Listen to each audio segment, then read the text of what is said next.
रूपाली शर्मा जी जम्मू से। महाराज जी आपके चरणों में कोटि कोटि प्रणाम। महाराज जी, लोगों के अनुचित व अपमान जनित व्यवहार से अत्यधिक क्रोध आता था, जिससे मन अशांत हो जाता है। क्रोध ना आए उसके लिए क्या करूं? क्रोध से कैसे जीतूं? देखो, हम अध्यात्म का यहाँ सत्संग होता है, अध्यात्म का उत्तर है। व्यवहार भी अध्यात्म स्वरूप ही करने के लिए हम ये समय देते हैं। हमारे यहाँ व्यवहार की कोई सत्ता नहीं है, व्यवहार को भी भजन बनाना है, इस भाव से यहाँ संग होता है। इसलिए यदि अध्यात्म में थोड़ा भी आपको ज्ञान है तो हमारी बात समझ में आएगी, अन्यथा नहीं आएगी। अगर नाम जप नहीं करते हो, अच्छे आचरण से नहीं चलते हो, तो हमारी बात बिल्कुल समझ में नहीं आएगी, क्योंकि ये अध्यात्म की वार्ता है। पहली बात ये कि जन्म जन्मांतरों से हमारे कर्मों का एक समूह एकत्रित है, जिसे संचित कर्म कहते हैं। उन संचित कर्मों से दो विभाग करके हमारे इस शरीर की रचना हुई है, कुछ शुभ कर्म और कुछ अशुभ कर्म। अब जब से ये शरीर रचा गया और जब तक ये शरीर रहेगा, तो इनका क्रम चलता रहेगा, शुभ कर्म और अशुभ कर्म का। हमें ऐसे व्यक्ति मिलेंगे जो कभी सुख पहुंचाएंगे, ऐसे व्यक्ति मिलेंगे जो कभी दुख पहुंचाएंगे, ऐसी वस्तु मिलेगी जो कभी सुख पहुंचाएगी, ऐसी वस्तु मिलेगी जो कभी दुख पहुंचाएगी, ऐसे रिश्ते बनेंगे, ऐसे संतान होंगी, ऐसा व्यवहार होगा जो कभी सुख पहुंचाएगा, कभी दुख पहुंचाएगा। क्योंकि मेरे कर्म दो ही प्रकार के हैं, शुभ और अशुभ।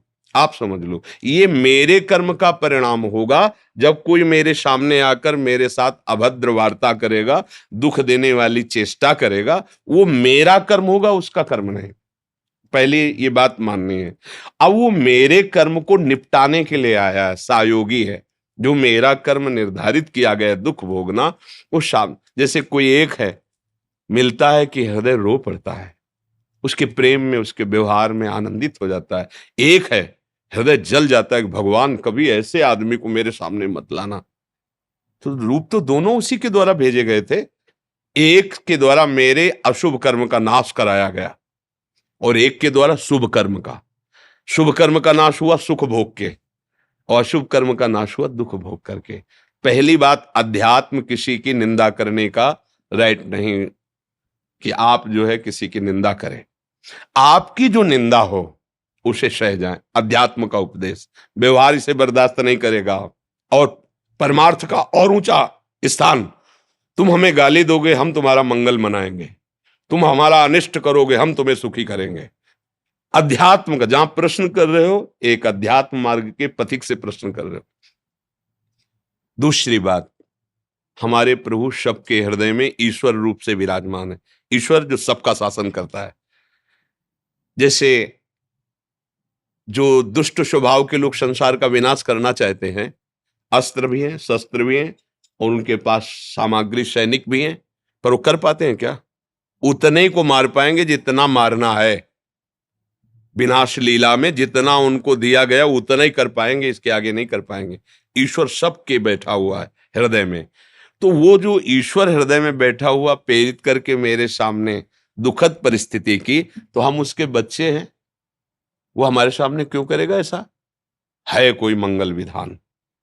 जैसे माँ अपने बच्चे को ऑपरेशन कराने ले जा रही है, बच्चा सोच रहा है माँ कितनी कठोर है, जबरदस्ती हाथ पकड़ करके बंधवा करके डॉक्टर उसे चीरा लगा रहा है, तो वो माँ को भले कोस सकता है कि ऐसे व्यक्ति को सौंप दिया, लेकिन आंतरिक वो अज्ञान के कारण ऐसा सोच रहा है माँ बड़ी कृपालु है, पैसा देके डॉक्टर से चीरा लगा के उसे स्वस्थ करना चाहती है, उस फोड़े को, उस मल को बाहर हटाकर वो निर्मल स्वस्थ करना। ऐसे ही मेरे भगवान मेरे किसी पाप कर्म रूपी फोड़े का ऑपरेशन करवा रहे हैं।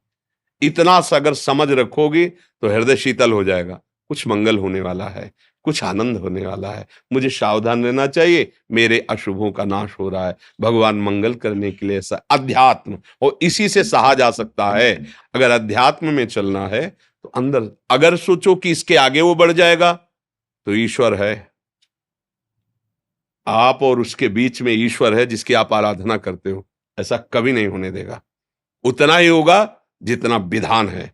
जो विधान है वो मंगल भवन के द्वारा किया गया, इसलिए मंगल हो ही नहीं सकता। हमारी सोच के कारण मंगल लग सकता है, क्योंकि हमने जो मंगल माना है उसके खिलाफ हो सकता है, लेकिन उसने जो मंगल निर्धारित किया है उसके खिलाफ नहीं हो सकता है। इसलिए मुझे अपनी रुचि को उनकी रुचि में मिलाना चाहिए। जोई जोई प्यारो करे सोई मुई भावे। अब इतनी बात समझ जाओगे तो अंदर से महात्मा बन जाओगे, बाहर से चाहे स्त्री शरीर हो, चाहे पुरुष शरीर हो, चाहे गृहस्थ हो, चाहे विरक्त हो। अगर ये समझ नहीं है तो फिर नहीं, फिर तो ये सब चल रहा है, झगड़ा, रिपोर्ट, लाठी डंडा, ये सब।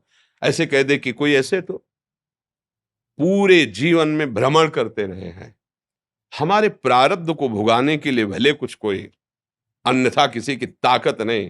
ऐसे बैठे थे, सैनपुर है गंगा किनारे, सैकड़ों सांप वहां, सैकड़ों वर्ष पुरानी तपोभूमि, ऐसे मतलब 90 बीघा 100 बीघा का तो केवल बगीचा है, और इसके बाद ऐसी भूमि, पुराने पुराने सांप ऐसे। तो जैसे ऐसे बैठे से बगल से निकला, देखा उसकी आवाज निकलती है जैसे किंग कोबरा, बड़े सांप होते हैं ना, उनकी श्वास की आवाज। तो ऐसे देखा सांप, तुरंत निश्चय, अगर इसे काटना है तो तुम कहीं भाग के जाओ, काट लेगा। नहीं काटना है तो चुपचाप बैठे रहो, मंत्र जप कर दो। है विधान तो तू भाग के जा, कहां भाग के जाएगा? नहीं है तो कुछ नहीं करेगा, कहीं भी पक्का। ये कोई मतलब ऐसी प्रवचन की केवल बातें नहीं, अनुभूत जीवन की बातें कह रहे हैं। और ये अज्ञान ही है कि कोई हमें सता रहा है। मेरे प्रभु के सिवा कोई दूसरा नहीं है। हमने जो कर्म किए हैं उनका दंड देने के लिए वही काल बनते हैं, वही मृत्यु बनते हैं, वही नाना प्रकार के दुख रूप बनते हैं। और यदि हम भजन के द्वारा उन कर्मों को नष्ट कर दें तो दशों दिशाएं आनंदमयी हैं, दशों दिशाएं सुखमयी हैं। हमें अपने को सुधारना है। अध्यात्म अपने को सुधारता है, अध्यात्म अपनी दृष्टि को सुधारता है। दृष्टि कैसी? जैसी तुम्हारी दृष्टि वैसी सृष्टि अनुभव में आएगी। तुम्हारी दृष्टि कैसी? काममयी तो सब दुष्ट दिखाई देंगे, राममयी तो जित देखूं तित श्याममयी राममयी, जड़ चेतन जग जीवजत सकल राम। अध्यात्म अपने को सुधार, और अपने सुधर गए तो कोई दूसरा है नहीं, ये भी बात जान लो। एक ही परमात्म तत्व ऐसे भास रहा है जैसे 1,00,000 घड़े रख दिए जाए और उनमें सूर्य का प्रतिबिंब पड़ रहा, तो 1,00,000 सूर्य नहीं हो गए, एक ही सूर्य है, वो 1,00,000 दिखाई दे रहा है। और घड़े 1,00,000 फोड़ दो तो सूर्य का कुछ हानि हो गया क्या? नहीं। ऐसे ही ये सब घड़े हैं अपने लोग, उनमें भास रहा है वही एक परमात्मा। उसका न कभी मरण है न कभी जन्म, और वही तुम्हारा स्वरूप है, तुम्हारा ये स्वरूप नहीं है। तो अध्यात्म के बल से, नाम जप के बल से ऊपर उठो, और ये दुख सुख लाभ हानि मान अपमान, इस पर विजय प्राप्त करने के लिए अवसर मिला है। पर मनुष्य इतना विषयों में पतित हो गया कि ये बात उसके समझे में नहीं आती कि जीतने के लिए मिला है। वो हारता चला जा रहा है। वो समझता है जीवन का लाभ पैसा कमाना, पैसे का लाभ मनमानी स्वच्छंद भोग भोगना, ये जीवन का लाभ। नहीं नहीं नहीं, ये गलत दिशा हो गई। जीवन का लाभ धन कमाओ, ठीक है, सबको सुख पहुंचाओ, परिवार को, अपने आए हुए अतिथि जनों को, उचित अपने शरीर को, और धर्म पूर्वक विषय भोगो और भगवान का भजन करो, भगवत प्राप्ति हो जाएगी। पर कहाँ कोई सतमार्ग पर चलना चाहता है? छोटी छोटी बातों में हम अपने पूज्य जनों का अपमान कर देते हैं, यहां तक इतना क्रोध आ जाता है कि हत्या कर देते हैं, और फिर यहाँ जेल भोगते हैं, फिर नरक भोगते हैं। इसलिए सावधान रहें।